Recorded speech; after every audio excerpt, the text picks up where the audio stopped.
கூடுவோம், ஒன்றாய் பாடுவோம், ஆண்டவர் இயேசுவின் பலியில் இணைவோம். ஒன்று கூடுவோம், ஒன்றாய் பாடுவோம், ஆண்டவர் இயேசுவின் பலியில் இணைவோம். நம் இறைவனை போற்றுவோம், நம் இயேசுவை போற்றுவோம், தூய ஆவியை போற்றுவோம், திருப்பலியில் கலந்திடுவோம். நம் இறைவனை போற்றுவோம், நம் இயேசுவை போற்றுவோம், தூய ஆவியை போற்றுவோம், திருப்பலியில் கலந்திடுவோம். ஒன்று கூடுவோம், ஒன்றாய் பாடுவோம், ஆண்டவர் இயேசுவின் பலியில் இணைவோம்.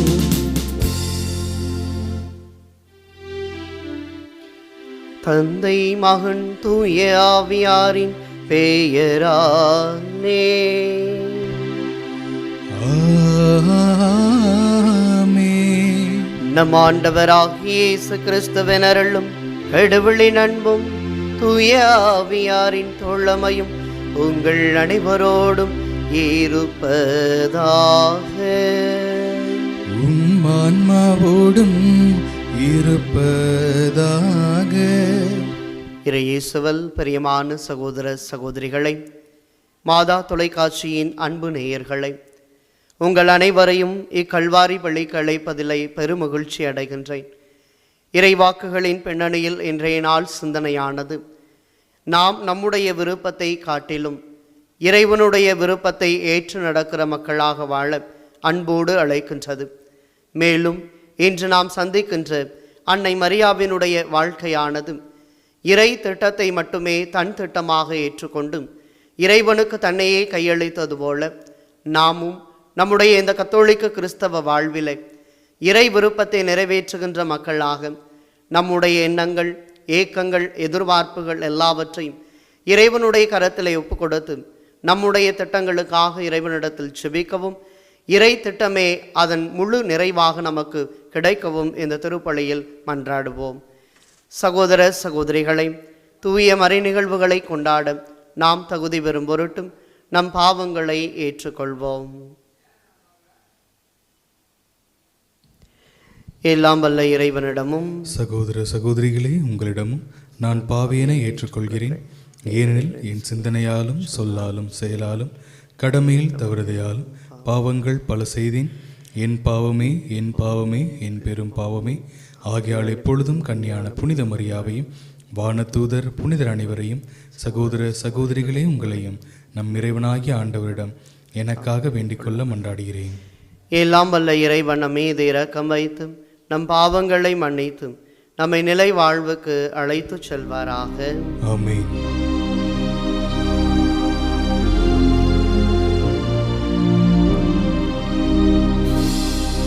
என் பிதாவே, என்னை மன்னியும். என் பிதாவே, என்னை மன்னியும். இயேசுவே, என்னை இரட்சியும். இயேசுவே, என்னை இரட்சியும். ஆவியானவரே, என்னை பலப்படுத்தும். ஆவியானவரே, என்னை பலப்படுத்தும். மன்றாடுவோமாக. இறைவா, விண்ணக தூதரின் அறிவிப்பான் மாசற்ற கண்ணி சொல்லற்கரிய உமது வார்த்தையை ஏற்றுக்கொண்டார். இறையியல்பின் இல்லமாகி தூய ஆவியாரின் ஒளியால் நிரப்பப்பட்ட அவரது முன்மாதிரியால் நாங்கள் உமது திருவுளத்தை பணிவுடன் பற்றி கொள்ள ஆற்றல் பெற அருள்வீராக.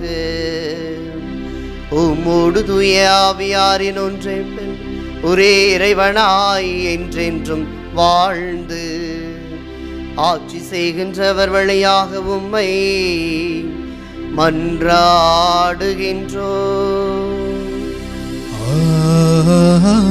ஆமென். இதோ கன்னிப்பெண் கருத்தாங்குவார். இறைவாக்கினர் ஏசாயா நூலிலிருந்து வாசகம். அதிகாரம் 7, இறை வார்த்தைகள் 10-14 முடிய. அந்நாட்களில் ஆண்டவர் ஆகாசுக்கு மீண்டும் தம் திருவாக்கை அருளி சொல்லியது: உம் கடவுளாகிய ஆண்டவர் உமக்கு ஒரு அடையாளத்தை அருளுமாறு கேளும். அது கீழோ பாதாளத்திலோ மேலோ வானத்திலோ தோன்றுமாறு கேட்டுக்கொள்ளும் என்றார். அதற்கு ஆகாசு, நான் கேட்க மாட்டேன், ஆண்டவரை சோதிக்க மாட்டேன் என்றார். அதற்கு ஏசாயா, தாவீதின் குடும்பத்தாரே, நான் சொல்வதை கேளுங்கள். மனிதரின் பொறுமையை சோதித்து மனம் சலிப்படைய செய்தது போதாதோ, என் கடவுளின் பொறுமையை கூட சோதித்து பார்க்கிறீர்களோ? ஆதலால் ஆண்டவர் தாமே உங்களுக்கு ஒரு அடையாளத்தை அருளுவார். இதோ கன்னிப்பெண் கருவுற்று ஒரு ஆண்மகவை பெற்றெடுப்பார். அக்குழந்தைக்கு அவர் இமானுவேல் என்று பெயரிடுவார். ஆண்டவரின் அருள்வாக்கு. இறைவனுக்கு நன்றி. அனைவரும் பாட வேண்டிய பதிலுரை. ஆண்டவர் எழுந்தருள்வார், மாட்சிமிகு மன்னர் இவரே. ஆண்டவர் எழுந்தருள்வார், மாட்சிமிகு மன்னர் இவரே.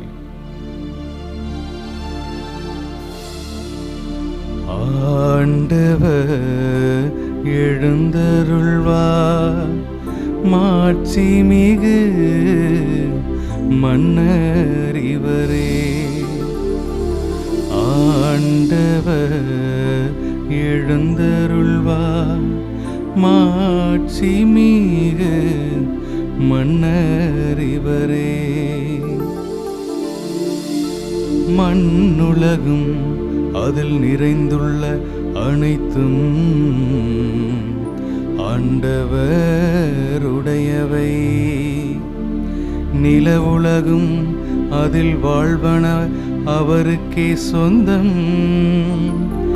ஏனெனில் அவரே கடல் மீது அதற்கு அடித்தளமிட்டார், ஆறுகளின் மீது அதை நிலைநாட்டினவரும் அவரே. ஆண்டவர் எழுந்தருள்வார், மாட்சிமிகு மன்னர் இவரே.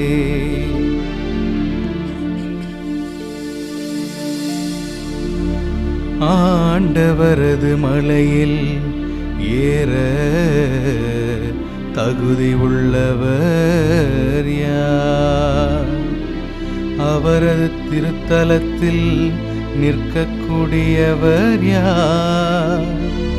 கரைப்படாத கைகளும் மாசற்ற மனமும் உடையவர், பொய் தெய்வங்களை நோக்கி தம் உள்ளத்தை உயர்த்தாதவர்.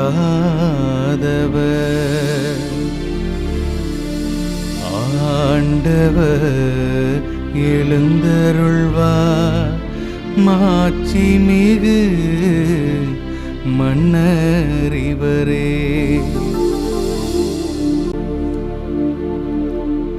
இவரே ஆண்டவரிடம் ஆசி பெறுவார். தம் மீட்பராம் கடவுளிடம் இருந்து நேர்மையாளரென தீர்ப்பு பெறுவார். அவரை நாடுவோரின் தலைமுறையினர் இவர்களே. யாக்கோபின் கடவுளது முகத்தை தேடுவோ இவர்களே. ஆண்டவர் எழுந்தருள்வார், மாட்சிமிகு மன்னர் இவரே. ஆண்டவர் எழுந்தருள்வார், மாட்சிமிகு மன்னர் இவரே.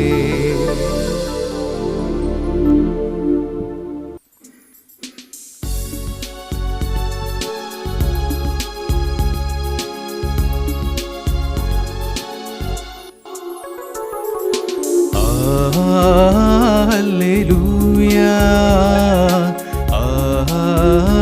அல்லேலூயா அல்லேலூயா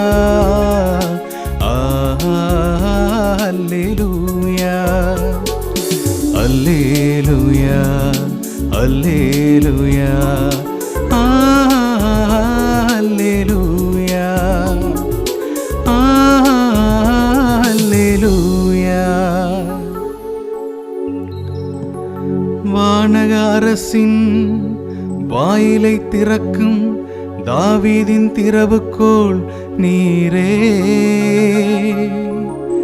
இருளிலே இருக்கும் கைதிகள் தலையை களைந்திட எழுந்தருள்வீரே. அல்லேலூயா அல்லேலூயா அல்லேலூயா அல்லேலூயா அல்லேலூயா அல்லேலூயா அல்லேலூயா. ஆண்டவர் உங்களோடு இருப்பாராக. உம் ஆன்மாவோடும் இருப்பாராக. லூக்கா எழுதிய தூய நற்செய்தியிலிருந்து வாசகம். ஆண்டவரே மாட்சி உமக்கே. பிரிவு 1. இறை வார்த்தைகள் 26 தொடங்கி 38 முடிய. 6ஆம் மாதத்தில் கபிரியேல் என்னும் வானதூதரை கடவுள் கலிலேயாவில் உள்ள நாசரேத்து என்னும் ஊரிலிருந்த ஒரு கன்னியிடம் அனுப்பினார்.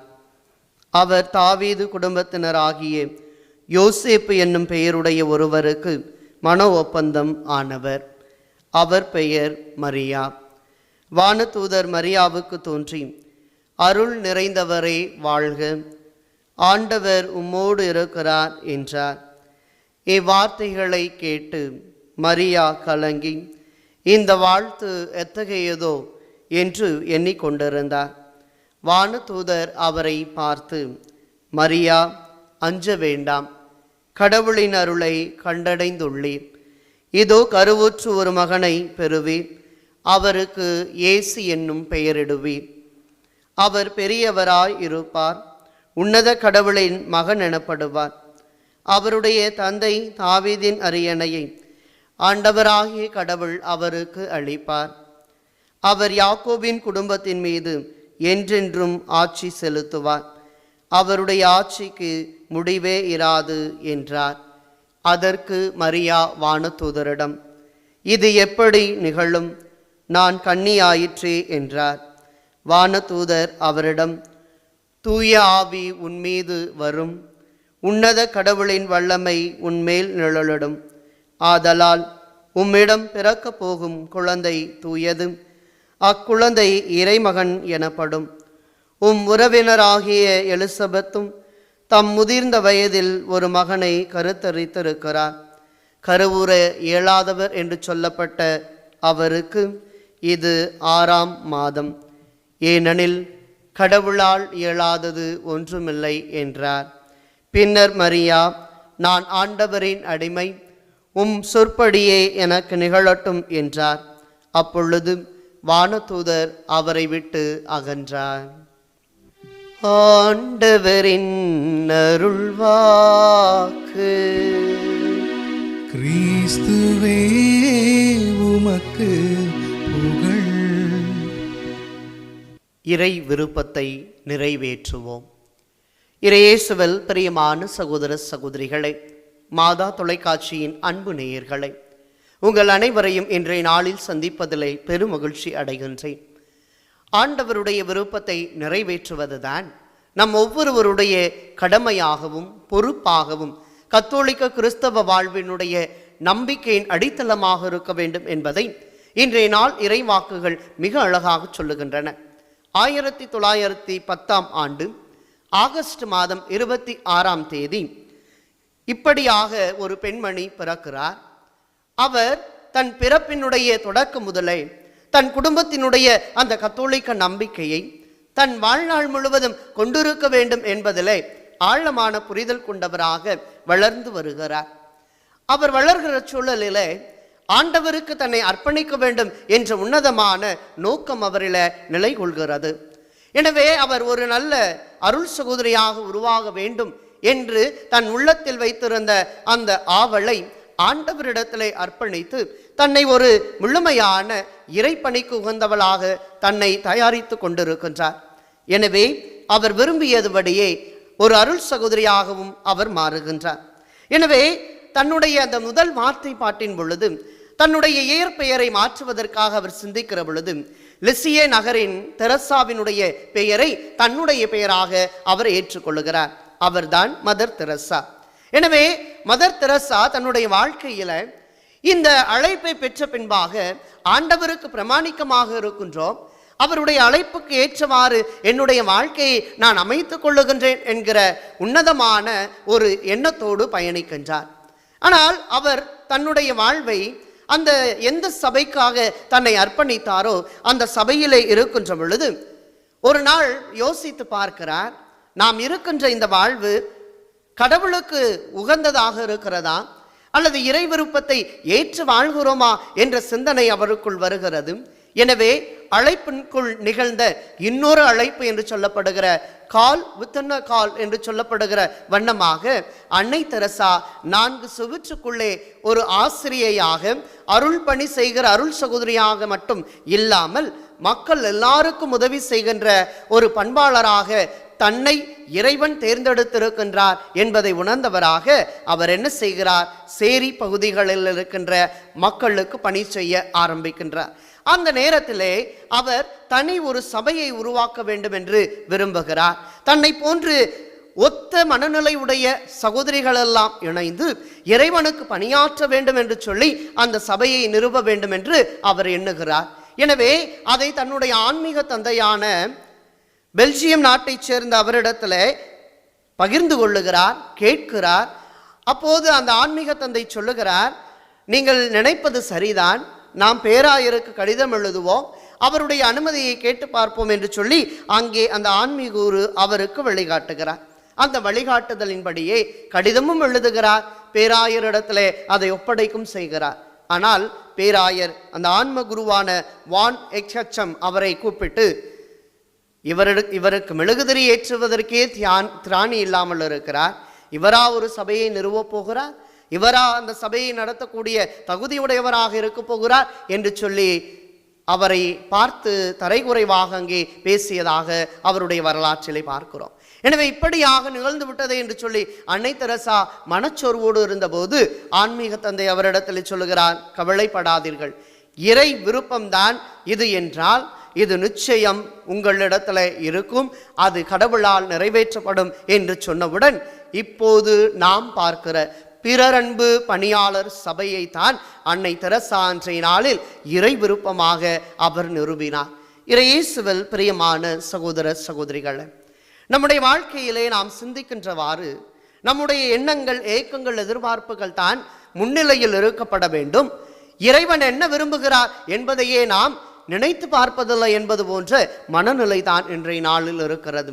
ஆனால் இன்றைய இறைவாக்குகளின் பின்னணியில் சிந்திக்கிற பொழுது நாம் எல்லோருக்குமே இருக்க வேண்டிய ஒற்றை பண்பு என்னவென்றால் இறை விருப்பத்தை ஏற்றுக்கொள்ளுகிற பழக்கம். நாம் இறை விருப்பத்தை ஏற்றுக்கொள்ளுகிறோம் என்று சொன்னால் இறைவன் நிச்சயமாக நம்மை வழிநடத்தி காப்பார் என்பதைத்தான் இன்றைய நாளில் அன்னை மரியாவினுடைய வாழ்வின் வழியாக, இயேசுவினுடைய பிறப்பு செய்தி வழியாக நாம் பார்க்கிறோம். பிரியமான சகோதர சகோதரிகளே, இன்றைய நாள் நற்செய்தியில 2 விதமான பிறப்புகளை பற்றி நாம் பார்க்கிறோம். ஒன்று இயேசுவினுடைய பிறப்பும், இன்னொன்று திருமுழுக்கு யோவானுடைய பிறப்பும். இந்த 2 பிறப்புகளை ஆழமாக சிந்தித்து பார்க்கிற பொழுது பிரியமான சகோதர சகோதரிகளே, நான் 2 விதங்களை இதில் சிந்திக்க ஆசைப்படுகிறேன். ஒன்று என்னவென்றால், நம் விருப்பத்தை தன் விருப்பமாக ஏற்றுக்கொள்பவர் கடவுள். இரண்டாவதாக, தன் விருப்பத்தை நம் விருப்பமாக விரும்பச் செய்கிற, மாற செய்கிற கடவுள். இதை எப்படி உணர்ந்து கொள்ளலாம் என்று சொன்னால், நாம் ஜெபம் செய்கிறோம், வேண்டுதல் செய்கிறோம், நன்றி அறிதல் ஒப்பு கொடுக்கின்றோம், நவநாட்களில் பங்கேற்கிறோம், நற்கருணை ஆராதனையில் இணைந்து ஜெபிக்கிறோம். எனவே இந்த ஜெபங்களை எல்லாம் ஒன்றாக நீங்கள் சேர்த்து பார்த்தீர்கள் என்றால் இது நம்மிலே நிறைவேற்றப்பட வேண்டும் என்று நாம் சிந்திக்கிறோம். அதை ஜெபமாக ஆண்டவரிடத்திலே ஒப்படைக்கிறோம். அதைத்தான் முதல் பிறப்பான திருமுழுக்கு யோவானுடைய பிறப்பிலே நாம் பார்க்கிறோம்.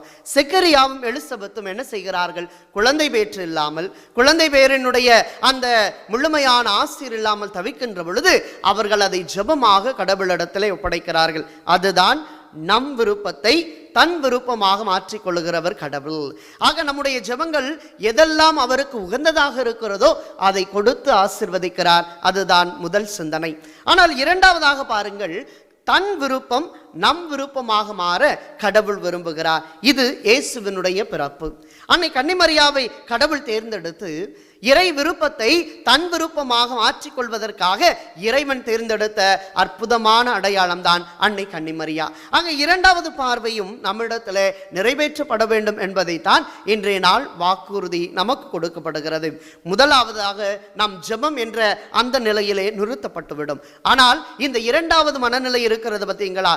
கடவுளுடைய விருப்பத்தை நம் விருப்பமாக ஏற்றுக்கொள்வதுதான் நிலையான ஆசீர்வாதத்தின் அடையாளமாக இருக்கிறது. இதைத்தான் இன்றைய இறைவாக்கு நூலிலே நாம் பார்க்கிறோம். எஸ்ஐயா இறைவாக்கினர் நூலிலே ஆகாசு மன்னனுக்கு ஆண்டவருடைய வாக்கு இவ்வாறாக கொடுக்கப்படுகிறது. இதோ நீ என்ன செய், ஆண்டவரிடத்திலே ஒரு அடையாளத்தை கேள், அந்த அடையாளம் என்னவென்று நீ புரிந்து கொள்வாய் என்று சொல்லுகிற பொழுதுதான் அன்புக்குரியவர்களே அங்கே கடவுளின் விருப்பமானது பறைசாற்றப்படுகிறது. நற்செய்திக்கு வருகிற பொழுது ஆண்டவர் இயேசுவினுடைய பிறப்பினை கபிரியேல் வானதூதரின் வழியாக அன்னை கன்னிமரியாவுக்கு கொடுக்கப்பட்ட பொழுது கலங்கி நின்ற தாய் கடவுளின் கரம் என்னோடு இருக்கிறது என்பதை உணர்ந்த மாத்திரத்தில் அவர் என்ன செய்கிறார்? நான் என் விருப்பத்தை காட்டிலும் இறை விருப்பத்தை நிறைவேற்றுவதற்கு தான் வந்திருக்கிறேன் என்று சொல்லி அங்கே அன்னை கன்னிமரியா என்ன செய்கிறார்? தன்னை கையளிக்கிறார். எனவே பிரியமான சகோதர சகோதரிகளே, இன்றைய நாளில் நானும் நீங்களும் பெற்றுக்கொள்ள வேண்டியது என்ன? இறை விருப்பத்தை எப்படி நிறைவேற்றலாம்? 4 சிந்தனைகள் தான். முதல் சிந்தனை, முழுமையான நம்பிக்கை இறைவன் மீது வைக்க வேண்டும். நீங்களும் நானும் இறை விருப்பத்தை நிறைவேற்ற வேண்டும் என்று சொன்னால் நீங்களும் நானும் இன்றைய நாளில் முதலாவதாக செய்ய வேண்டியது முழுமையான நம்பிக்கையை இறைவன் மீது வைக்க வேண்டும். இதைத்தான் முதல் வாசகத்தில் எஸ்ஐயா நூலிலே 7ஆம் அதிகாரம் 10-14 வரை இவ்வாறாக நாம் வாசிக்க கேட்டோம். அங்கே ஆகாசு மன்னனுக்கு ஒரு அடையாளம், அந்த அடையாளத்தை அவன் பெற்றுக்கொள்ள வேண்டும் என்று சொல்லுகிற பொழுது இப்படியாக நடக்கிறது. ஒரு அடையாளத்தை அருளுமாறு நீர் கேளும், அது கீழே பாதாளத்திலோ மேலே வானத்திலோ தோன்றுமாறு கேட்டுக்கொள்ளும். அதற்கு ஆகாசு என்ன சொல்லுகிறான்? நான் கேட்க மாட்டேன், ஆண்டவரை சோதிக்க மாட்டேன். இதுதான் அன்புக்குரியவர்களே முழுமையான நம்பிக்கை. இந்த நம்பிக்கை இருந்தது என்று சொன்னால் அங்கே இறை விருப்பமானது நிறைவேற்றப்படுகிறது. அதைத்தான் லூக்கா நற்செய்தி 1ஆம் அதிகாரம் 38வது இறை வார்த்தையில அன்னை கன்னிமரியா இன்றைய நாளில் சொல்லுகிறார். இதோ நான் ஆண்டவரின் அடிமை, உம் சொற்படியே எனக்கு நிகழட்டும். என்னுடைய வார்த்தையோ என்னுடைய செயலோ என்னுடைய சிந்தனையோ என்னுடைய காலச்சூழலில் இருக்கக்கூடிய மாற்றங்களோ எதுவும் எனக்கு வேண்டாம், மாறாக உன் விருப்பம் என்னிலே நிறைவேற்ற நான் முழுமையாக நம்புகிறேன் என்று இவ்விருவரை போல முதலில் நாம் நம்புவோம். இரண்டாவது சிந்தனை என்னவென்றால் இறைவனுடைய வழிக்கு நம்மை ஒப்படைப்பது. மரியா தன் வழியிலே பயணம் மேற்கொள்ளுகிறார். எதுவரை? நான் ஒரு கன்னியாயிற்றே, இந்த உலகம் என்ன சொல்லும், இந்த சமூகம் என்ன சொல்லும், இந்த சமுதாயத்தில் எப்படியெல்லாம் என்னை பேசுவார்கள் என்று இந்த இவ்வுலக வழியிலே அவர்கள் பயணம் மேற்கொண்டார். ஆனால் ஆண்டவர் உன்னை தேர்ந்தெடுத்திருக்கிறார், அருள் நிறைந்த மரியே வாழ்க, ஆண்டவர் உம்மோடு இருக்கிறார் என்று சொல்லுகிற பொழுது அந்த ஒரு இறை வழியை தேர்ந்தெடுத்து தன்னை ஒப்படைப்பதுதான் அன்னையினுடைய அந்த உன்னதமான நோக்கமாக இருக்கிறது. இதைத்தான் நீதிமொழிகள் புத்தகம் 16ஆம் அதிகாரம் 9வது இறை வார்த்தையில் இவ்வாறு பார்க்கிறோம். மனிதர் தம் வழியை வகுத்தமைக்கின்றனர், ஆனால் அதில் அவரை வழி நடத்துபவரோ ஆண்டவர் என்று பார்க்கிறோம். எனவே அன்னை மரியாவை போல நாமும் இறை விருப்பத்தை நிறைவேற்ற வேண்டும் என்றால் நம் வழியை அடைத்துவிட்டு இறை வழிக்கு திறந்த மனதோடு பயணிக்க வேண்டும். அப்படி பயணிக்கிற பொழுதுதான் யோவான் நற்செய்தி 14ஆம் அதிகாரம் 6வது இறை வார்த்தையில் சொல்லப்படுவது போல வழியும் உண்மையும் வாழ்வும் நானே, என்னையென்று எவரும் தந்தையிடம் வருவதில்லை என்ற அந்த முழுமையான ஆசையின் மக்களாக நீங்களும் நானும் மாற்றப்படுவோம். மூன்றாவதாக நாம் முழுமையான நம்பிக்கையோடு இறைவழிக்கு நம்மை ஒப்படைக்கின்ற பொழுது மூன்றாவதாக நாம் செய்ய வேண்டியது என்ன தெரியுமா? அதற்கு ஏற்ப வாழ தூய ஆவியின் துணையை நாட வேண்டும். அன்னை மரியா இந்த இவ்வுலக வழியை அடைத்துவிட்டு இறைவழிக்கு தன்னை ஒப்படைத்தவுடன் என்ன சொல்லுகிறார் தூதர்? தூய ஆவி உன்மீது நிழலிடும், உன்னத கடவுளின் மகனை நீர் பெற்றெடுப்பாய். நாம் அன்னை கன்னிமரியாவினுடைய வணக்க நாளில் சொல்லப்படுகிற அந்த தொடக்க உரையிலே நாம் பார்க்கிறோம், தூய ஆவி மீது நிழலிடும், உன்னத கடவுளின் மகனை நீ பெற்றெடுத்தாய் என்று நாம் வாசிக்கிறோம் அல்லவா? அத்தகையதொரு வாழ்வுதான் தூய ஆவியினுடைய துணை நமக்கு வேண்டும். இதைத்தான் ரோமேயருக்கு எழுதிய திருமுகம் 8ஆம் அதிகாரம் 28வது இறைவார்த்தையில் இவ்வாறு வாசிக்கிறோம். கடவுளிடம் அன்பு கூறுபவர்களோடு, அதாவது அவரது திட்டத்திற்கு ஏற்ப அழைக்கப்பட்டவர்களோடு அவர்களது நன்மைக்காகவே ஆவியார் அனைத்திலும் ஒத்துழைக்கிறார் என்பது நமக்கு தெரியும். ஆக இறைவனுடைய விருப்பத்தை நிறைவேற்ற வேண்டும் என்று சொல்லி அவரிடத்திலே நம்மை ஒப்படைக்கிற பொழுது, தூய ஆவியினுடைய துணையை நாம் நாடுகிற பொழுது அந்த ஆவியானவர் நம்மை வழிநடத்துகின்றார். கடைசியாக அன்புக்குரியவர்களே, 4வது சிந்தனை என்னவென்றால், எல்லா சூழலிலும் இறைவன் நிறைவேற்றுவார் என்ற எதிர்நோக்கு நமக்கு இருக்க வேண்டும். அப்படிப்பட்ட எதிர்நோக்கை தான் அன்னை மரியா கொண்டிருந்தார். பாருங்கள், பிலிப்பியருக்கு எழுதிய திருமுகம் 1ஆம் அதிகாரம் 6வது இறைவார்த்தையிலே, உங்களுள் இத்தகைய நற்செயலை தொடங்கியவர் கிறிஸ்து இயேசுவின் நாள் வரை அதை நிறைவுறச் செய்வார் என உறுதியாய் நம்புகிறேன் என்று புனித பவுலடியார் கூறுகிறார். குறிப்பாகவே குருத்துவ அழைப்பை ஏற்ற எங்களை போன்ற அருள் பணியாளர்களிடத்துல விவிலியத்தை, இறைவனுடைய வார்த்தையை கொடுத்து அபிஷேக விதமாக ஆசிர்வதிக்கப்பட்ட பின்பாக சொல்லுகின்ற வார்த்தை தான் இது. உங்களில் தொடங்கிய இறைவன் இதை நிறைவுறச் செய்வாராக என்பது. எனவே இறை திட்டத்தை, இறை விருப்பத்தை நாம் ஏற்கிறோம் என்று சொன்னால், முழுமையான நம்பிக்கை, இறைவனுடைய வழிக்கு நம்மை அர்ப்பணிப்பதும், தூய ஆவியினுடைய துணையை நாடுகிற பொழுது எல்லா சூழலிலும் இறைவன் நம்மை வழிநடத்தி காப்பார் என்கிற ஆழமான புரிதலை இன்றைய நாளில் பெற்றுக்கொள்வோம். இறை சிந்தனையின் வழியாக இறைவனுடைய விருப்பத்தை நிறைவேற்ற நாம் ஒவ்வொருவரும் ஜெபிக்கிற இவ்வேளையில் இறைவன் இப்படியாக நமக்கு ஆசீர்வாதம் வழங்குகிறார். எரேமியா புத்தகம் 29ஆம் அதிகாரம் 11வது இறைவார்த்தை, உங்களுக்காக நான் வகுத்திருக்கும் திட்டங்கள் எனக்கு தெரியும் அன்றோ, அவை வளமான எதிர்காலத்தையும் நம்பிக்கையும் உங்களுக்கு அளிப்பதற்கான நல்வாழ்வின் திட்டங்களை அன்றி கேடு விளைவிப்பதற்கான திட்டங்கள் அல்ல என்கிறார் ஆண்டவர். ஆமீன்.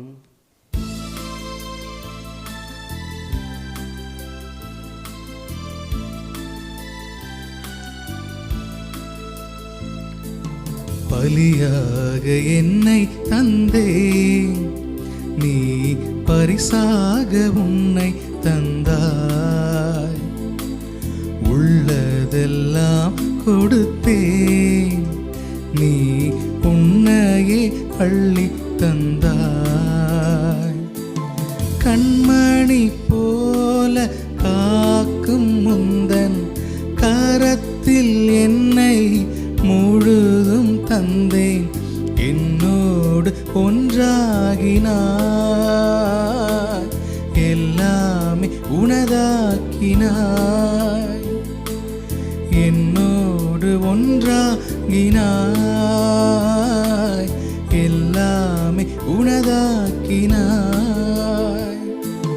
பலியாக என்னை தந்தேன், நீ பரிசாக உன்னை தந்தாய்.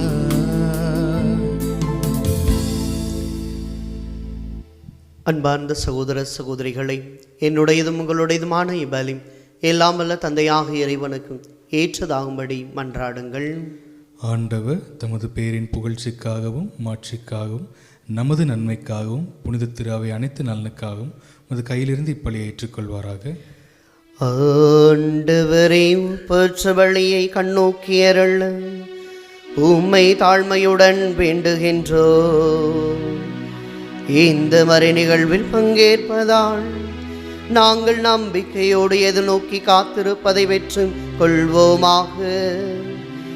எங்கள் ஆண்டவராகிய கிறிஸ்து வழியாக உம்மை மன்றாடுகின்றோம். ஆமென். ஆண்டவர் உங்களோடு இருப்பாராக. ஆன்மாவோடும் இருப்பாராக. இதை எங்களை மேலே எழுப்புங்கள். ஆண்டவரிடம் எழுப்பியுள்ளோ நம் இறைவனாகிய ஆண்டவருக்கு நன்றி பாடுவோம். அது தகுதியும் நீதியும் ஆனதே. ஆண்டவரே தூயவரான தந்தையே, என்றும் உள்ள எல்லாம் வல்ல இறைவா, எங்கள் ஆண்டவராகிய கிறிஸ்து வழியாக இந்நாளும் எவ்விடத்திலும் நாங்கள் உமக்கு நன்றி செலுத்துவது மெய்யாகவே தகுதியும் நீதியும் ஆகும். எங்கள் கடமையும் மீட்புக்குரிய செயலுமாகும். இறைவாக்கினரின் அனைவரின் திருவுரைகள் கிறிஸ்துவை முன்னறிவித்தன. சொல்லற்கரிய அன்புடன் கண்ணித்தாய் அவரை தம் திருவயிற்றில் தாங்கினார். அவர் வருவார் என யோவான் அறிவித்தார். வந்தபின் அவரை சுட்டி காட்டினார். நாங்கள் விழிப்போடு வேண்டுவதை மக்களை போடும் தமது புகழ் பாடுவதையும் அவர் காணும் பொருட்டு தமது மீட்பின் மறைபொருளை முன்னரே மகிழ்வுடன் எதிர்பார்த்திருக்க அருளினார். ஆகவே வான தூதரணிகளோடு நாங்களும் ஒன்றிணைந்து உமது மாட்சியை புகழ்ந்தேத்தி ஆக்களித்து ஆர்ப்பரித்து ஒரே குடும்பமாயிணைந்து பாடுவதாவது.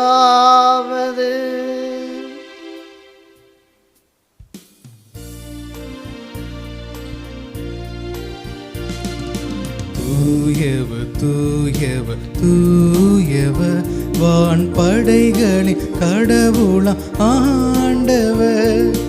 விண்ணகமும் மண்ணகமும் உமது மாட்சியா நிறைந்துள்ளன. உன்னதங்களிலே ஓசன்னா, உன்னதங்களிலே ஓசன்னா. ஆண்டவர் பெயரால் வருகிறவர் ஆசி பெற்றவர். உன்னதங்களிலே ஓசன்னா, உன்னதங்களிலே ஓசன்னா. ஆண்டவரே, நீர்மையாகவே தூயவர், தூய்மை அனைத்துக்கும் ஊற்று. ஆகவே உம்முடைய ஆவியை பொழிந்து இக்காணிக்கைகளை தூய்மைப்படுத்த உம்மை வேண்டுகின்றோம். இவ்வாறு எங்கள் ஆண்டவர் இயேசு கிறிஸ்துவின் உடலும் இரத்தமுமாகும் எங்களுக்கு இவை மாறுவனவாகும். அவர் பாடுபட விளம் கணிந்து தம்மை கையளித்த போது அப்பத்தை எடுத்து நன்றி செலுத்தி தம் சீடருக்கு அளித்து கூறியதாவது,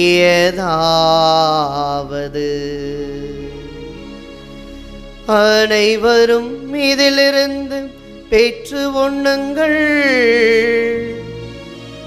ஏனெனில் இது உங்களுக்காக கையளிக்கப்படும் என் உடல்.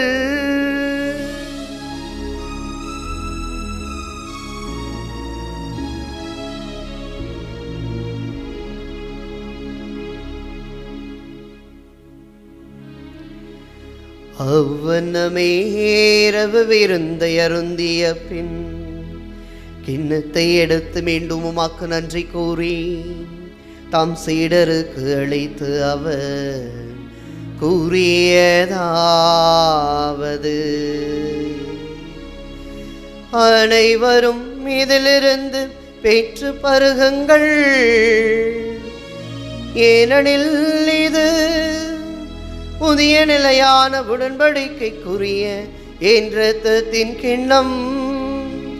இது பாவ மன்னிப்புக்கென்று உங்களுக்காகவும் பலருக்காகவும் சிந்தப்படும். இதை என் நினைவாக செய்யுங்கள். இதை என் நினைவாக செய்யுங்கள்.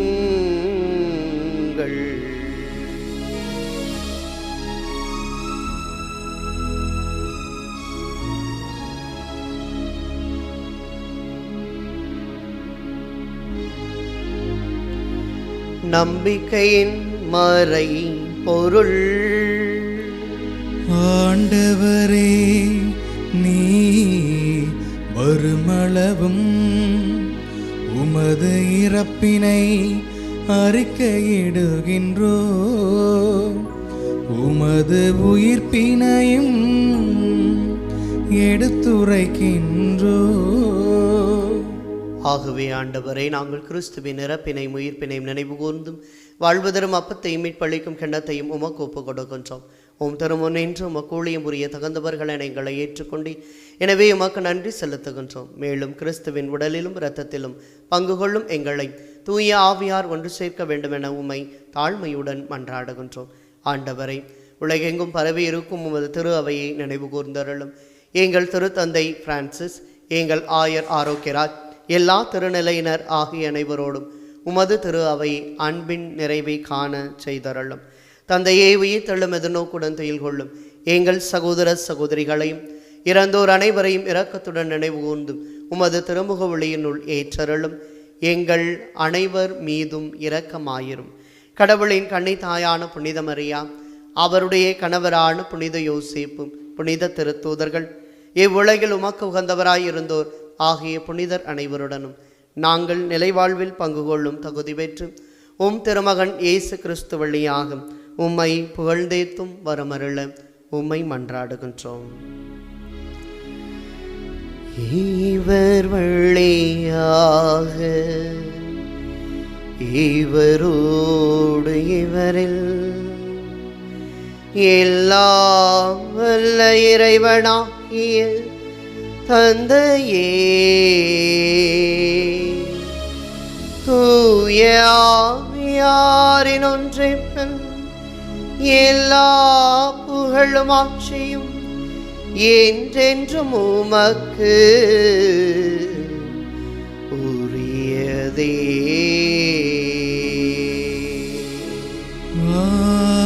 ஆமென், ஆமென், ஆமென். இறைவனை தந்தை என அழைக்கும் மக்களாக இறை விருப்பத்தை ஏற்று வாழ இரு கரங்களை விரித்து மன்றாடுவோம். விண்ணுலகில் இருக்கிற எங்கள் தந்தையே, உமது பெயர் தூயது என போற்ற பெருக, உமது ஆட்சி வருக, உமது திருவுள்ளம் விண்ணுலகில் நிறைவேறுவது போல மண்ணுலகிலும் நிறைவேறுக. எங்கள் அன்றாட உணவை இன்று எங்களுக்கு தாரும். எங்களுக்கு எதிராக குற்றம் செய்வோரை நாங்கள் மன்னிப்பது போல எங்கள் குற்றங்களை மன்னியும். எங்களை சோதனைக்கு உட்படுத்தாதேயும், தீமையிலிருந்து எங்களை விடுவித்தருளும். ஆண்டவரே, தீமை அனைத்திலிருந்தும் எங்களை விடுவித்து எங்கள் வாழ்நாளில் அமைதி கனிவுடன் அருள உம்மை மன்றாடுகின்றோம். உமது இரக்கத்தின் உதவியால் நாங்கள் பாவத்திலிருந்து எப்போதும் விடுதலை பெற்று யாதொரு கலக்கமுமின்றி நலமாயிருப்போமாக. நாங்கள் எதிர்நோக்கி இருக்கும் பேரின்பத்துக்காகவும் மீட்பராகிய இயேசு கிறிஸ்துவின் வருகைக்காகவும் காத்திருக்கின்றோம். ஏனெனில் ஆட்சியும் வல்லமையும் மாட்சியும் என்றென்றும் உமதே. ஆண்டவரே இயேசு கிறிஸ்துவே, அமைதியை உங்களுக்கு விட்டு செல்லுகின்றேன், என் அமைதியை உங்களுக்கு அளிக்கின்றேன் என்றும் உம் திருத்தூதர்களுக்கு பொழிந்தீரே. எங்கள் பாவங்களை பாராமல் உமது திரு அவையின் நம்பிக்கையை கண்ணோக்கி உமது திருவிழத்திற்கு ஏற்பதற்கு அமைதியையும் ஒற்றுமையையும் அளித்தருள்வீராக. என்றென்றும் வாழ்ந்து ஆட்சி செய்கின்றவர் நீரே.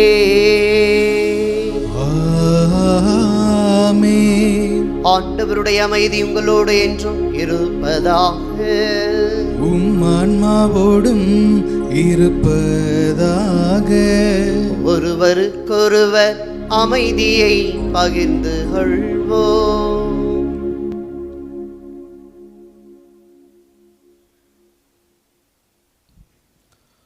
உலகின் பாவங்களை போக்கும் இறைவனின் செம்மறியே எங்கள் மேல் இரக்கமாயிரும். உலகின் பாவங்களை போக்கும் இறைவனின் செம்மறியே எங்கள் மேல் இரக்கமாயிரும். உலகின் பாவங்களை போக்கும் இறைவனின் செம்மறியே எங்களுக்கு அமைதி அளித்தருளும். இதோ இறைவனின் செம்மறி, இதோ உலகின் பாவங்களை போக்குவதற்காக வந்தவர். இறை விருப்பத்தை நிறைவேற்றுவதற்கு முழுமையான நம்பிக்கையும் இறை வழியில் நம்மை ஒப்படைப்பதும் தூய ஆவியின் துணையை நாடுவதும் எல்லா சூழலிலும் இறைவன் உடனிருப்பார் என்ற எதிர்நோக்கோடு வாழவும் கற்றுத்தருகிற கரம்பிடித்து வழிநடத்துகிற இயேசு ஆண்டவர் இவர்தான். இவருடைய இந்த விருந்திற்கு அழைக்கப்பட்டுள்ள நாம் ஒவ்வொருவரும் பேறு பெற்றோர். ஆண்டவரே, நீரின் இல்லத்தில் எழுந்தருள நான் தகுதியற்றவன், ஆனால் ஒரு வார்த்தை மட்டும் சொல்லிடலும், எனது ஆன்மா நலமடையும்.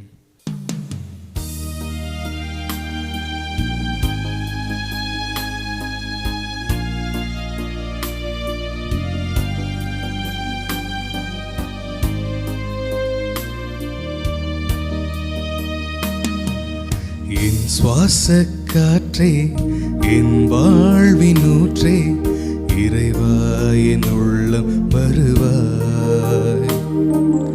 என் உயிரின் உணவே, என் வாழ்வின் வழியே, தலைவா நீ உன்னை தருவாய். என் வாழ்வும் என் வளமும் எல்லாமும் நீதானே. இறைவா தலைவா அன்பினை பொழிவாய். என் சுவாச காற்றே, என் வாழ்வின் ஊற்றே, இறைவா என் உள்ளம் வருவாய். நன்றி கூறி மன்றாடுவோமாக. ஆண்டவரே, விண்ணக கொடையால் புதுப்பிக்க பெற்றவர்களை உமது உதவியால் பாதுகாத்தருளும். அதனால் அவர்களும் மறை நிகழ்வுகளை அனுபவித்து உண்மை அமைதியில் மகிழ்வுற செய்வீராக. எங்கள் ஆண்டவராகிய கிறிஸ்து வழியாக உம்மை மன்றாடுகின்றோம். ஆமென். ஆண்டவர் உங்களோடு இருப்பாராக. உம் ஆன்மாவோடும் இருப்பாராக. எல்லாம் வல்ல இறைவன் தந்தை மகன் தூய ஆவியார் உங்களுக்கு ஆசி வழங்குவாராக.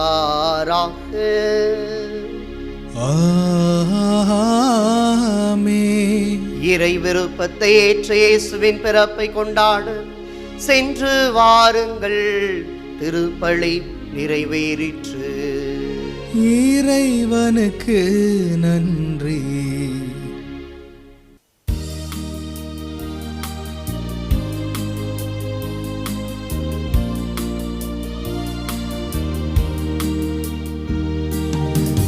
சதசகாய மதா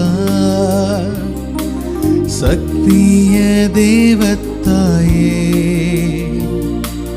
நின் மக்கள் எங்களுக்காய் மன்றாட வேண்டுமம்மா. சதாசகாய மதா சக்திய தேவத்தாயே, நின் மக்கள் மன்றாட வேண்டும் அம்மா.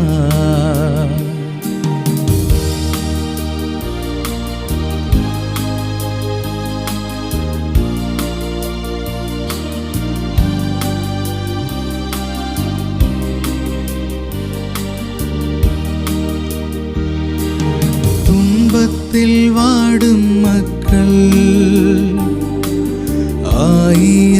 ஆயிரமாயிரமா, துன்பத்தில் வாடும் மக்கள் ஆயிரமாயிரமா, கண்ணீர் கனவாய் நின்று உம்மையாம் கெஞ்சுகிறோ, கண்ணீர் கனவாய் நின்று உம்மையாம் கெஞ்சுகிறோ. சதாசகாய மாதா சக்திய தேவத்தாயே, நிம்மக்கள் எங்களுக்காய் மன்றாட வேண்டும் அம்மா, மன்றாட வேண்டும் அம்மா, மன்றாட வேண்டும் அம்மா. நிலையான புகழுக்குரிய தூய்மை மிகு நற்கருணைக்கு எல்லா காலமும் ஆராதனையும் புகழும் மாட்சியும் உண்டாக கடவது. தந்தை மகன் தூயாவின் பேராலே ஆமென்.